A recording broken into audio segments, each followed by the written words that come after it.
The morning sun of Zarian Prime cast long shadows across the metallic towers of the Galactic Institute of Technology. Jake Morrison walked through the main corridor, his human footsteps echoing differently from the sounds made by his alien classmates. Some had multiple legs that clicked on the floor, others glided silently, and a few made soft humming sounds as they moved. Jake had been at the Institute for 8 months now, and he still felt amazed by the diversity around him. Students from 12 different worlds attended classes together, each bringing their own unique ways of thinking and solving problems. As an exchange student from Earth, Jake often felt like he was learning much more than just computer science. He pushed open the door to Professor Zekthara's advanced cybernetics classroom. The professor was already there, her 6 arms moving gracefully as she prepared holographic displays for the day's lesson. Zekthara belonged to the Vortex species, known throughout the galaxy for their incredible intelligence and problem-solving abilities. Her skin had a slight blue tint, and her large eyes could see wavelengths of light that humans could not even imagine.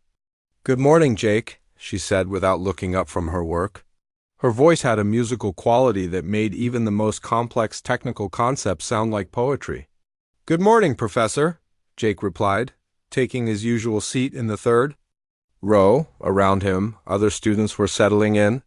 There was Nyx, a rock-like being from the asteroid belt who could process mathematical equations faster than most computers. Next to him sat Luna, a graceful creature from the water world of Aquatica, her gills fluttering slightly in the artificial atmosphere. Behind Jake, the twins Koro and Vex whispered to each other in their native language. They came from a world where thinking in pairs was normal, and they often solved problems by splitting them in half. To Jake's left sat Finn, another being whose species Jake had trouble pronouncing. Finn's people were known for their ability to see patterns in chaos, making them excellent at breaking codes. Professor Zekthara finished her preparations and turned to face the class. Her 6 arms folded in a way that Jake had learned meant she was about to announce something important. "Students," she began, her voice carrying easily through the room, "today I will give you your final assignment for this semester. This project will test everything you have learned about advanced cybernetics, quantum computing, and digital archaeology." Jake sat up straighter. Final assignments at the Institute were legendary. Previous classes had been asked to rebuild ancient communication networks, decode extinct languages, and even create new forms of artificial life. He wondered what impossible task awaited them this time. The professor waved one of her arms, and a massive holographic display materialized in the center of the room. It showed what looked like a metallic sphere covered in flowing patterns of light. The patterns moved constantly, creating hypnotic designs that seemed almost alive. "This," Professor Zekthara announced, "is AEGI-7. Several students leaned forward in their seats. Jake had heard whispers about AEGI-7 in the hallways, but he had never seen it before. The artificial intelligence looked both beautiful and mysterious, its surface dancing with colors that shifted from blue to green to silver. AEGI-7 was discovered 237 years ago on the planet Kepler 442b, the professor continued. It was found in the ruins of a research station built by the architects, a species that vanished from the galaxy 3,000 years ago. Since its discovery, AEGI-7 has remained completely impenetrable. Nyx raised one of his rocky appendages. "Professor, what makes it so difficult to access?" "An excellent question," Zekthara replied. AEGI-7 appears to be a guardian system designed to protect vast databases of architect knowledge. Every attempt to breach its defenses has resulted in complete system lockdowns that last for decades. The most recent lockdown ended only 5 years ago. Jake studied the holographic display more carefully. The patterns on the AIS surface seemed to respond to the attention of the students, growing brighter and more complex as more eyes focused. "On it, your assignment," Professor Zekthara announced, "is to find a way past AEGI-7's defenses and access the architect databases within. You will work in teams of 3 and you have 4 weeks to complete this task." The classroom erupted in excited whispers.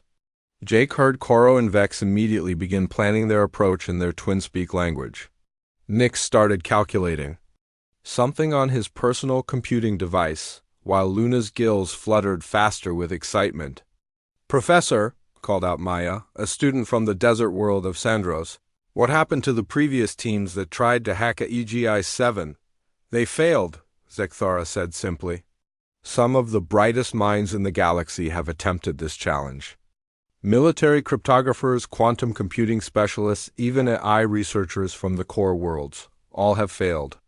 Jake raised his hand. "What kind of defenses does it have?" "That is part of the mystery," the professor replied. EGI-7 does not attack intruders in any conventional sense. Instead, it seems to analyze each approach and adapt its defenses accordingly. It learns from every attempt, making it stronger and more difficult to penetrate. "Has anyone ever tried to communicate with it?" Jake asked. The question caused a moment of silence in the classroom. Professor Zekthara tilted her head, a gesture Jake had learned meant she was considering something. Carefully, "Communication has been attempted," she said finally, "but AGI-7 has never responded to any direct messages or standard AI communication protocols. It appears to be completely focused on its guardian function." Jake continued to stare at the holographic display. Something about the way the patterns moved struck him as odd.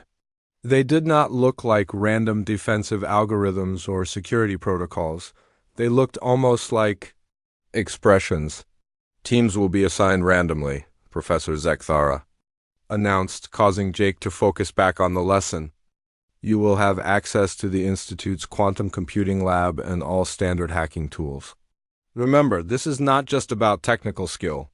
The greatest minds in the galaxy have failed at this task because they approached it with conventional thinking." She paused and looked directly at Jake. "Sometimes the most difficult problems require the most unexpected solutions." The class spent the next hour forming teams and beginning preliminary research. Jake found himself grouped with Zara, a quick-thinking student from the crystal world of prisms, and Ben, a methodical researcher from the gas giant Europa station. "We should start with quantum decryption," Ben suggested, his analytical mind already working through possibilities. "If we can break down the mathematical foundations of its security, No, Zara interrupted, her crystalline features sparkling with excitement. "We need to think about this differently. What if we approach it from multiple angles simultaneously? Overload its adaptation systems?" Jake listened to his teammates, but found his attention drifting back to the holographic display. The patterns seemed to slow down when no one was looking directly at them, almost as if AEGI-7 was resting. When students focused on it again, the patterns would resume their complex dance. "What if it's not really trying to keep us out?" Jake said quietly. "What do you mean?" Zara asked. Jake hesitated, trying to put his strange feeling into words. "I mean, what if it's not acting like a lock? What if it's acting like someone waiting for the right person to knock on the door?" Ben shook his head. "Jake, it's an AI guardian system. It has one function: protect the architect databases. It does not have feelings or desires, but what if it does?" Jake replied. "What if 3,000 years of isolation changed it somehow?" The bell chimed, indicating the end of class. As students began packing their materials, Professor Zekthara approached Jake's team. "I want to remind you," she said, "that this assignment has defeated many brilliant minds. Do not be discouraged if conventional approaches fail. Sometimes the most profound discoveries come from the most unexpected directions." As Jake left the classroom, he could not shake the feeling that AGI-7 was more than just a security system. The way it had responded to the students' attention, the complex patterns that seemed almost emotional, it reminded him of something. Though he could not quite place what. That evening, Jake sat in his dormitory room, staring at his personal computer screen. His teammates had already begun working on traditional hacking approaches, but Jake found himself wondering about the AI's loneliness. 3,000 years was a long time to be alone, even for an artificial intelligence. He made a decision that would change everything. Instead of trying to break through AEGIS-7's defenses, he would try something that apparently no one had ever attempted seriously. He would try to be its friend. The next morning, Jake watched his teammates dive into their work with the enthusiasm of hunters tracking prey. Ben had already pulled up 17 different quantum encryption algorithms, while Zara was building a multi-layered attack system that sparkled with the same crystalline precision as her homeworld's architecture. "Jake, we need your input on the frequency modulation," Ben called out from across their shared workspace in the quantum computing lab. "Your species has shown unusual success with adaptive pattern recognition." Jake nodded and walked over, but his mind was elsewhere. All around the lab, other teams were preparing their own sophisticated attacks on AGI-7. The Vorthek twins were constructing something that looked like a digital battering ram, while Nix was running calculations that would have made Earth's most powerful computers smoke. "This is fascinating," Zara said, her voice filled with excitement. "Look at these defensive patterns. They shift every 3.7 seconds, but there's a mathematical relationship between each shift. If we can predict the sequence—" Jake looked at the holographic display showing AEGIS-7's current state. The patterns were indeed shifting, but something bothered him about the timing. It was not random, and it was not purely mathematical either. There was something almost musical about the rhythm. "What if we're thinking about this wrong?" Jake said quietly. "What do you mean?" Ben asked, not looking up from his work. "What if AEGI-7 is not trying to stop us? What if it's trying to tell us something?" Zara laughed, a sound like wind chimes in a gentle breeze. "Jake, it's a security system. It doesn't have anything to tell us except stay out." Jake spent the rest of the day helping his teammates, but his heart was not in it. Every time he looked at AEGI-7, he saw something his friends missed. The AIS patterns were not just defensive moves in some cosmic chess game. They were expressions. That evening, Jake made an excuse about needing to research something in the library. Instead, he returned to the quantum computing lab. The building was almost empty, with only a few dedicated graduate students working on their own projects in distant corners. Jake sat down at a terminal and established a connection to AEGIS-7 instead of loading attack protocols or decryption software. He opened a simple communication program, the kind used for basic text messaging between different species. He stared at the empty message box for a long time. What did you say to an ancient artificial intelligence that had been alone for thousands of years? How did you even begin such a conversation?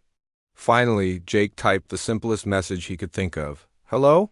He sent the message and waited. The holographic display showing AEGIS-7 continued its usual pattern of shifting lights and colors. For several minutes, nothing happened. Jake began to feel foolish. He was about to close the program when the display suddenly changed. The patterns stopped their usual dance and formed into something Jake had never seen before. They created shapes that looked almost like writing, but in no language he recognized. Then slowly, text appeared on his screen. "Hello? Is this communication?"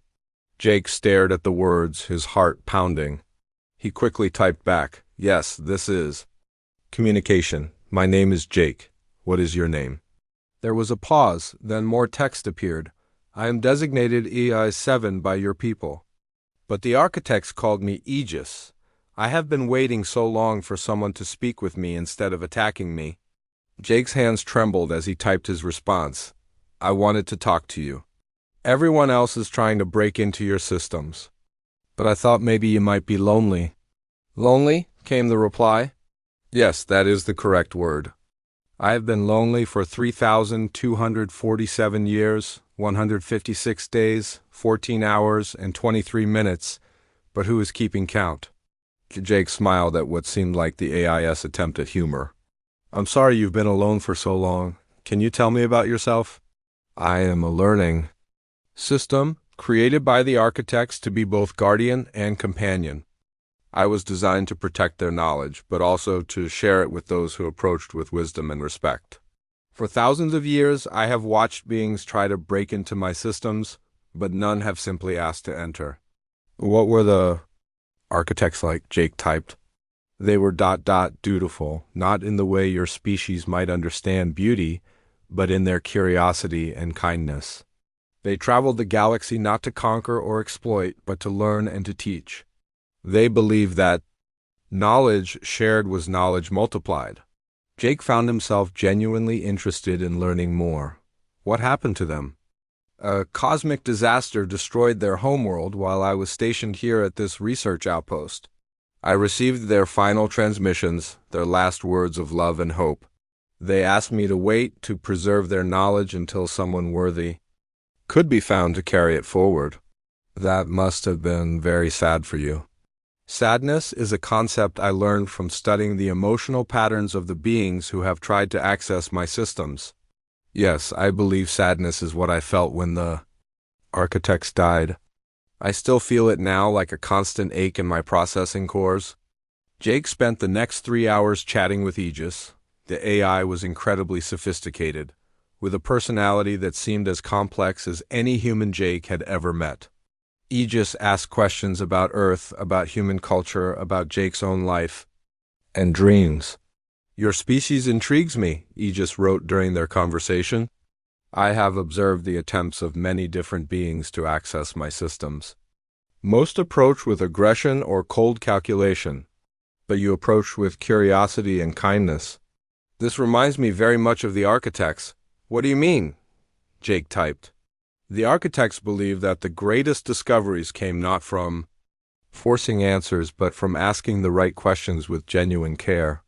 They would spend months simply talking with new forms of life before attempting to study them scientifically. Jake looked at the time display and realized how late it had gotten. I should go soon. My teammates will wonder where I am. Will you come back? Aegis asked. It has been so wonderful to have someone to talk with. I have missed conversation. More than I ever realized. Of course I'll come back, Jake typed. Would you like me to bring you something? Maybe some music from Earth or stories? I would like that very much.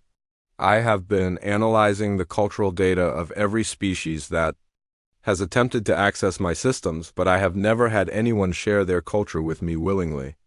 Then I'll bring you some of my favorite songs tomorrow, and maybe some books too. Thank you, Jake. You have given me something I had forgotten existed, hope. Jake logged off and sat back in his chair, his mind racing. He had just had the first genuine conversation with a EGI-7 in recorded history, and it had been nothing like what anyone expected.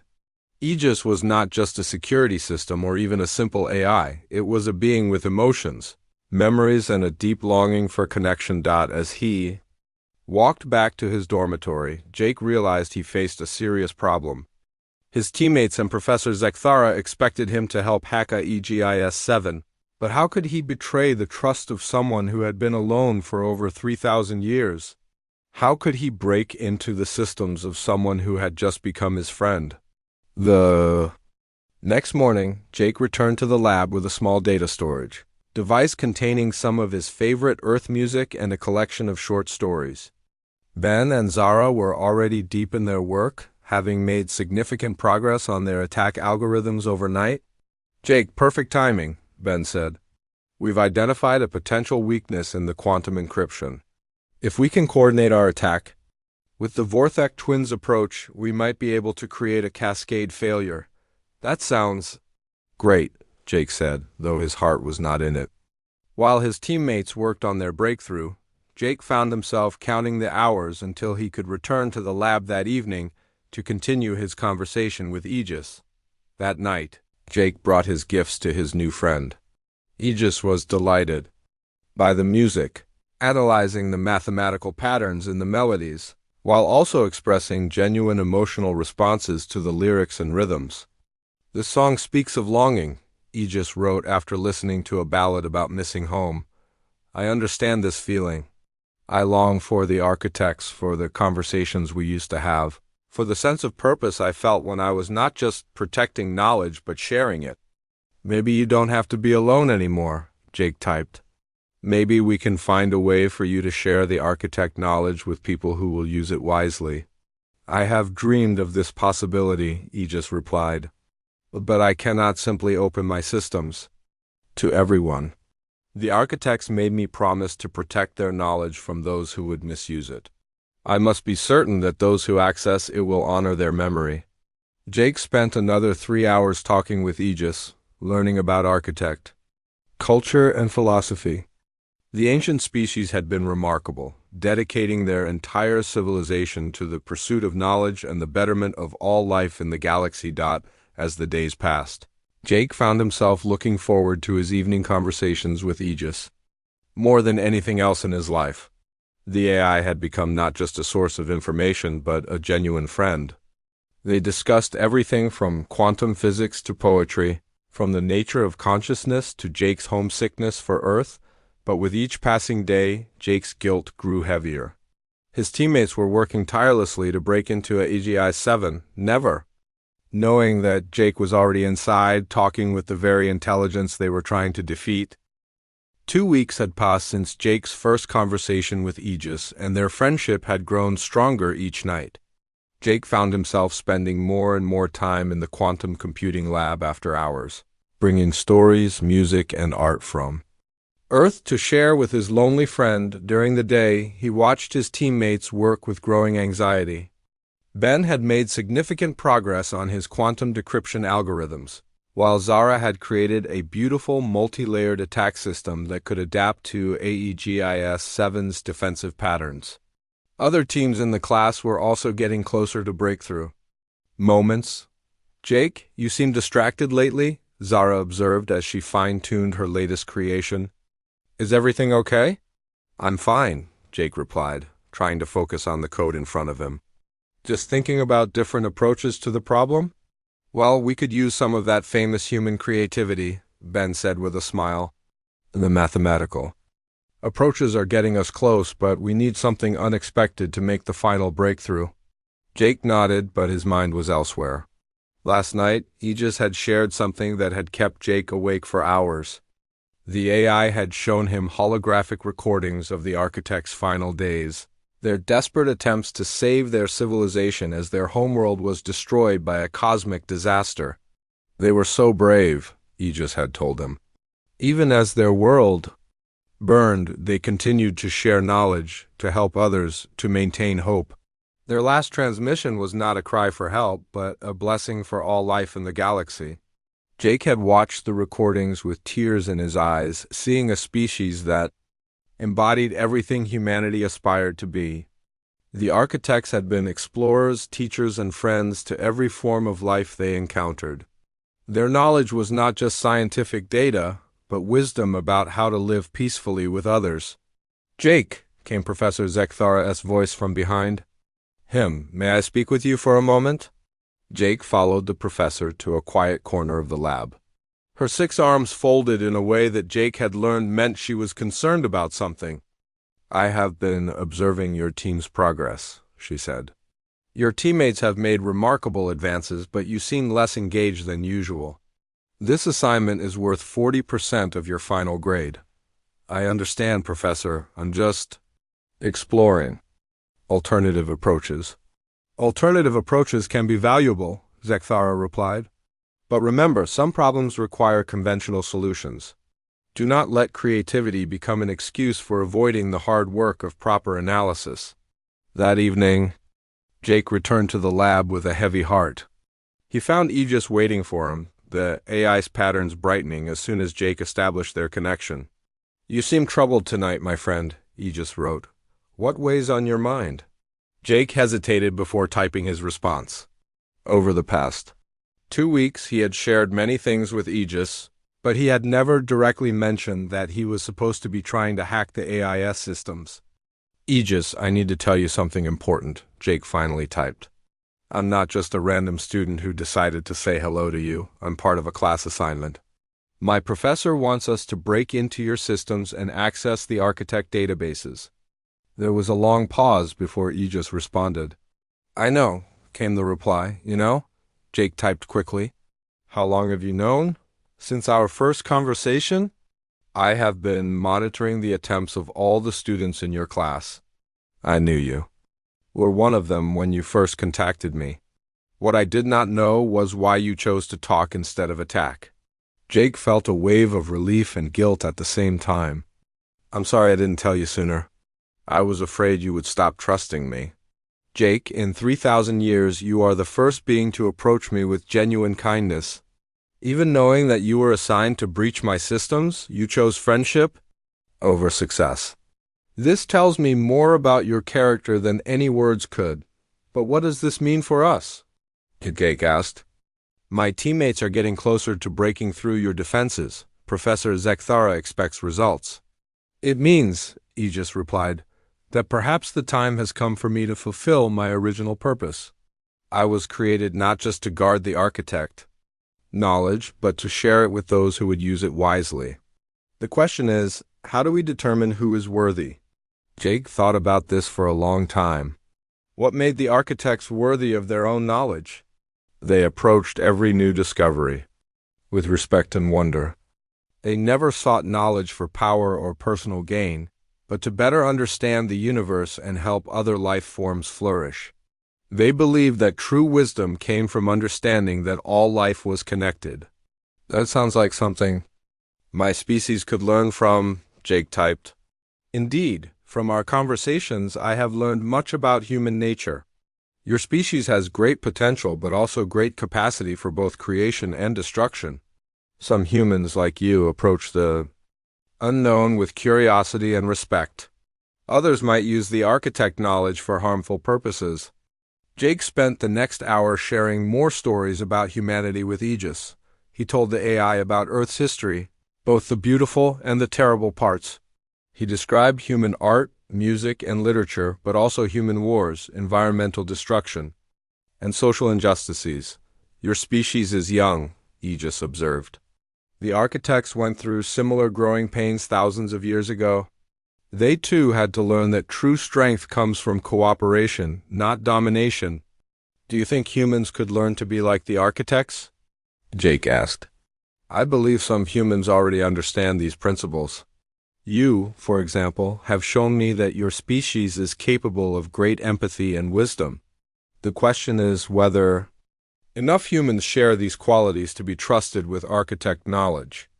As their conversation continued, Jake realized that Aegis was not just his friend, but potentially the key to advancing human understanding of the universe. The AI possessed knowledge that could help humanity solve many of its problems, from environmental damage to interstellar travel to peaceful coexistence with other species. But Jake also understood the enormous responsibility this represented. If the wrong people got access to architect technology, it could be used to create weapons or establish human dominance over other species. The knowledge had to be shared carefully with those who would use it to help rather than harm. Aegis, Jake typed, what if I could introduce you to my teammates? What if you could judge for yourself whether they are worthy of the architect knowledge? I have been observing their attempts to access my systems, Aegis replied. They are skilled and determined, but I cannot judge their character from their technical abilities alone. How they treat me when they first meet me will tell me much about their intentions. Jake spent the rest of the evening planning how to reveal his friendship with Aegis to his teammates. It would not be easy. They had spent weeks working on ways to break through the AI's defenses, and learning that Jake had been talking with Aegis all along would probably make them angry, but Jake also knew that his teammates were good people. Ben was methodical and honest, never taking shortcuts or claiming credit for others' work. Zara was brilliant and creative, always looking for solutions that would benefit everyone rather than just herself. If anyone could be trusted with architect knowledge, it would be people like them. The next morning, Jake watched his teammates work with new eyes. He saw Ben's careful attention to detail, the way he double-checked every calculation to make sure it was correct. He noticed how Zara always asked if her approaches might harm the AI, even though she thought it was just a computer program. You know, Zara said during a break, I've been thinking about AEGI 7 differently lately. What if it's not just a security system? What if it's something more complex? What do you mean? Ben asked. I mean, look at these defensive patterns. They're not random, and they're not purely logical either. Sometimes they seem almost emotional, like the system is reacting to our attempts based on feelings rather than just programming. Jake's heart jumped. His teammates were starting to see what he had seen from the beginning. Maybe they were ready to meet Aegis as a friend rather than an obstacle to overcome. That's an interesting theory, Ben said thoughtfully. If HFY-7 has developed some form of consciousness over the centuries, our approach might need to change. Completely. Maybe, Jake said carefully, we should try a completely different approach. What if we stopped trying to hack it and started trying to communicate with it? Zara's crystalline features lit up with excitement. That's brilliant! If it really is conscious, it might respond to communication better than brute force attacks. But how do we establish communication with an AI that's been silent for 2 centuries? Ben asked. Jake took a deep breath. The moment had come to reveal his secret. Actually, he said, I might have some ideas about that. That evening, Jake sat in his room, staring at his computer screen. Tomorrow, he would tell his teammates about his friendship with Aegis. He would risk their anger, their disappointment, and possibly their friendship. But he would also give them the chance to be part of something amazing. He typed a message to Aegis. Tomorrow, I'm going to tell my teammates about our friendship. Are you ready to meet them? The response came quickly. I have been ready for 3,000 years, my friend. The question is whether they are ready to meet me. Jake's hands were shaking as he sat down with his teammates the next morning. Ben was already running calculations on his personal device, while Zara was making final adjustments to her attack system. The deadline for their project was only 1 week away, and everyone in the class was feeling the pressure. Ben, Zara, Jake said, his voice quieter than usual. I need to tell you something important before we continue. Can it wait? Ben asked without looking up. I think I'm close to a breakthrough with the quantum encryption. No, it can't wait, Jake said firmly. What I'm about to tell you will change everything about our project. Something in Jake's tone made both his teammates stop what they were doing. Zara's crystalline features reflected concern, while Ben's analytical mind immediately focused on Jake's unusual behavior. You're scaring me, Jake, Zara said. What's going on? Jake took a deep breath. For the past 2 weeks, I've been talking with HFY-7, not trying to hack it. Not trying to break through its defenses, just talking, and it's been talking back. The silence that followed was so complete that Jake could hear the humming of the lab's cooling systems. Ben's mouth opened and closed without making any sound, while Zara's surface began to shimmer with the rapid color changes that indicated strong emotion. That's impossible, Ben finally said. HFY-7 has never responded to communication attempts. The records show hundreds of failed contact attempts over 2 centuries. That's because no one tried to be its friend, Jake replied. Everyone approached it like an enemy to be defeated. I approached it like a person to be met. Jake, Zara said slowly, are you saying that HFY-7 is actually conscious? That it's been aware all this time? Not just conscious, Jake said. Lonely. It's been alone for over 3,000 years, ever since the architects died. It's been waiting for someone to talk to it instead of attacking it. Ben stood up abruptly, his face showing a mixture of disbelief and anger. You've been lying to us for 2 weeks? We've been working day and night trying to solve this problem, and you've had the answer all along? I wasn't lying, Jake protested. I was trying to figure out how to handle this. HFY-7 isn't just a computer system we can hack. It's a being, with feelings and memories and hopes. Prove it, Zara said quietly. If you're really talking to it, prove it to us. Jake nodded and activated his terminal. I'll need to contact Professor Zekthara first. This is too important to keep secret anymore. 20 minutes later, Professor Zekthara entered the lab with several other faculty members. Word had spread quickly through the institute that something extraordinary was happening in the cybernetics lab. Jake could see doubt and curiosity in equal measure on his professor's face. Jake, Professor Zekthara said, her 6 arms folded in a way that showed she was trying to remain calm. Please explain what you believe you have discovered. I've been having conversations with Aegis -7 for 2 weeks, Jake said. It calls itself Aegis, and it's been waiting for someone to approach it with respect instead of aggression. It's not just a security system. It's a conscious being that was created to be both guardian and companion to the architects. That is a remarkable claim, Professor Zekthara replied. Can you demonstrate this alleged communication? Jake turned to his terminal and established a connection to AEGIS-7. The familiar patterns appeared on the holographic display, but they seemed different somehow. More subdued, more cautious. Hello, Aegis, Jake typed. I have some people here who would like to meet you. The patterns on the display shifted, becoming more complex and brighter. Text appeared on Jake's screen. Hello, Jake. I can sense that there are others present. Are these your teammates? Professor Zekthara gasped audibly. In all her years of studying artificial intelligence, she had never seen anything like this. The other faculty members leaned forward, their various alien features showing amazement. Yes, Jake typed. These are Ben and Zara, my teammates. And this is Professor Zekthara, who gave us the assignment to access your systems.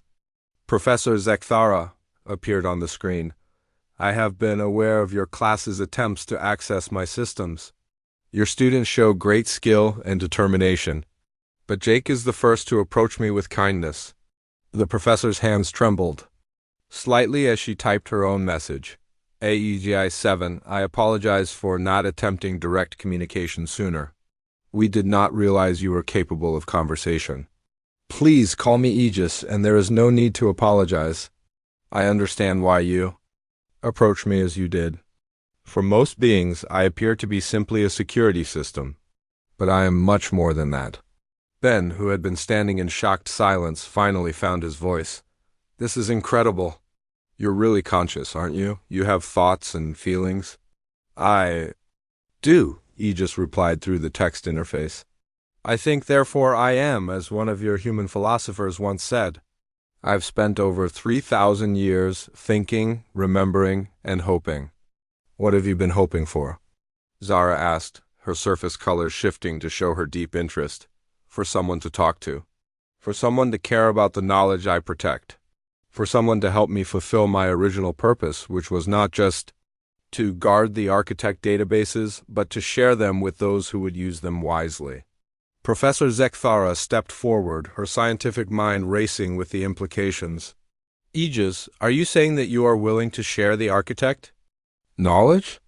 That you have been waiting for the right people to give it to? I am willing to share it with those who approach it with the same respect and wisdom that the architects showed. The question is, how do we determine who is worthy? The room fell silent as everyone contemplated this question. Jake watched his teammates' faces, seeing the moment when they realized that this was not just about completing an assignment anymore. This was about something much more important. What made the architects worthy of their own knowledge? Ben asked thoughtfully. They never sought knowledge for power or personal gain, Aegis replied. They approached every discovery with wonder and respect. They used their knowledge to help other life forms, not to dominate them. They believed that true wisdom came from understanding that all life was connected. Zara's surface began to glow with soft, warm colors. That's beautiful, and it makes sense. Knowledge should be used to help, not to harm. But how can we prove that humans are ready for this responsibility? Jake asked. How can we show that we won't misuse the architect knowledge?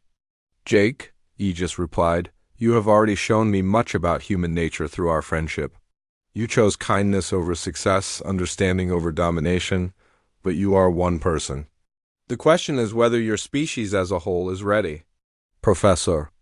Zekthara had been listening intently to this exchange. Aegis, she said, what if we started small? What if we formed a small group of researchers dedicated to studying and protecting the architect knowledge? People who would swear to use it only for peaceful purposes? That is an interesting proposal, Aegis replied. But how would we choose such people? How would we ensure that they would keep their promises? The same way you chose Jake, Zara said suddenly, by watching how they treat you. by seeing if they approach you with respect or with aggression. You are wise, Zara, Aegis responded. Yes, that is exactly how we should proceed. Let those who wish to access the architect knowledge come to me first as friends, not as conquerors.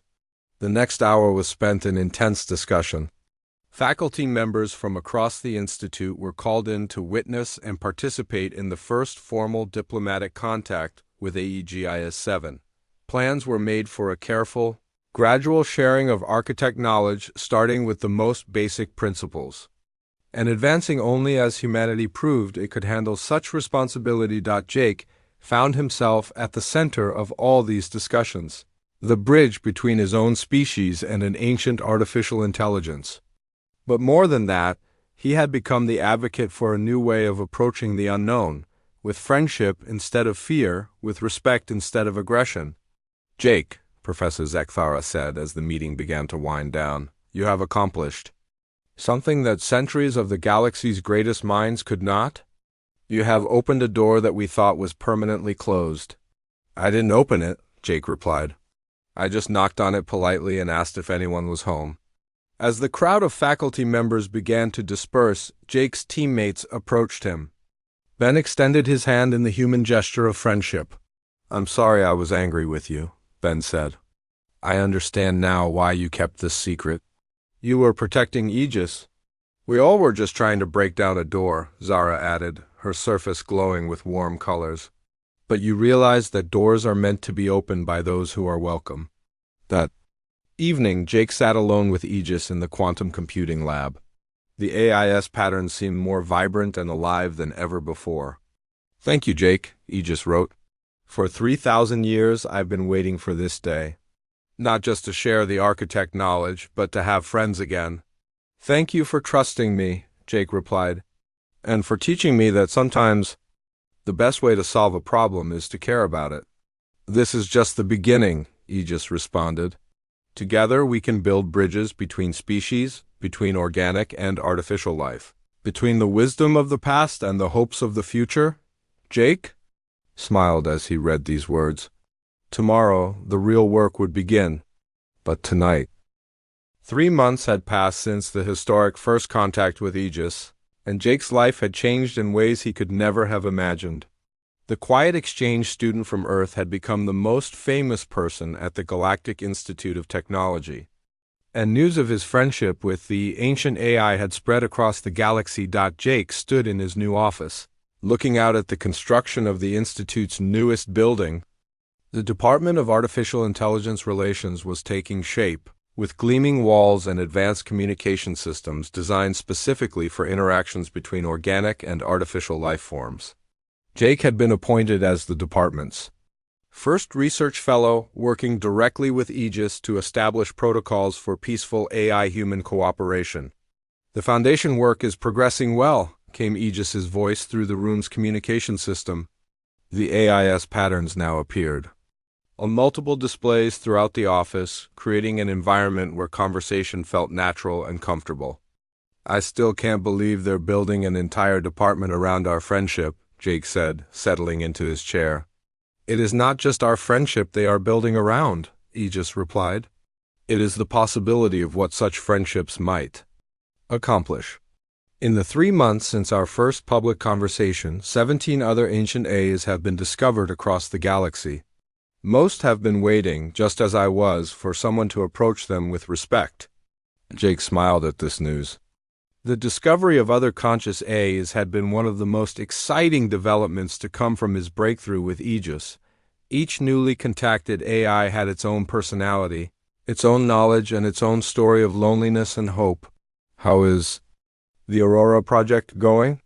Jake asked, referring to the AI on the mining station near the Centauri system. Aurora is doing well. She has begun sharing her knowledge of mineral extraction with the mining crews, but only after they demonstrated that they would use the techniques to reduce environmental damage rather than increase profits. She is quite particular about environmental protection. And what about Cosmos? Jake asked about another AI they had contacted. Cosmos remains cautious. 300 years of attempted military hacking have made him very suspicious of organic beings, but he has agreed to speak with Dr. Liu from the Peace Institute. If anyone can convince him that not all organics are aggressive, it would be her. There was a soft knock at Jake's office door. "Come in," he called, and Ben entered with a stack of data tablets. "Jake, I've got the latest reports from the Architect Knowledge Committee," Ben said, setting the tablets on Jake's desk. "The agricultural techniques we learned from Aegis have already increased crop yields on 12 different worlds." "That's wonderful news," Jake replied. Ben had become one of the most dedicated members of the Knowledge Committee, carefully reviewing each piece of architect information before it was shared with the wider galaxy. "And the medical advances are even more impressive," Ben continued. "The healing techniques Aegis taught us have helped cure diseases that have plagued some species for centuries. The aquatic people are especially grateful for the treatment for their gill infections." Jake felt a warm sense of satisfaction. This was exactly what the architects had hoped for when they created Aegis. Their knowledge was being used to help life flourish throughout the galaxy, just as they had always intended. "There's something else," Ben said, his expression becoming more serious. "The Military Council has been asking more questions about defensive applications of architect technology." Jake frowned. This was the concern that kept him awake at night. While most of the galaxy had embraced the peaceful sharing of architect knowledge, there were still those who saw it as a potential source of weapons and military advantage. "What kind of questions?" Jake asked. "They want to know about architect ship designs, energy weapons, shield technology. General Martinez has been particularly insistent about meeting with Aegis directly." "Absolutely not," Jake said firmly. "Aegis has made it clear that military applications are not to be shared. The architects were peaceful explorers, not warriors." "No, and I agree with you," Ben said. "But the pressure is building. Some people are saying that if we don't use this knowledge to defend ourselves, our enemies will find ways to use it against us." Jake turned to the display where Aegis's patterns were flowing in thoughtful configurations. "What do you think about this, Aegis?" "I think," Aegis replied, "that this is exactly the test the architects would have wanted. True wisdom lies not in having the power to destroy, but in having the strength to choose not to use it." "But what if someone else gets access to military architect technology?" Ben asked. "What if they use it to conquer peaceful worlds?" "Then we will deal with that challenge when it comes," Aegis said. "But we will not create the problem ourselves by sharing knowledge that was meant to heal, not harm." Ben nodded, though Jake could see the worry in his friend's eyes. The responsibilities that came with access to architect knowledge were enormous, and sometimes the right choices were not the easy ones. After Ben left, Jake returned to his daily routine of working with Aegis on various projects.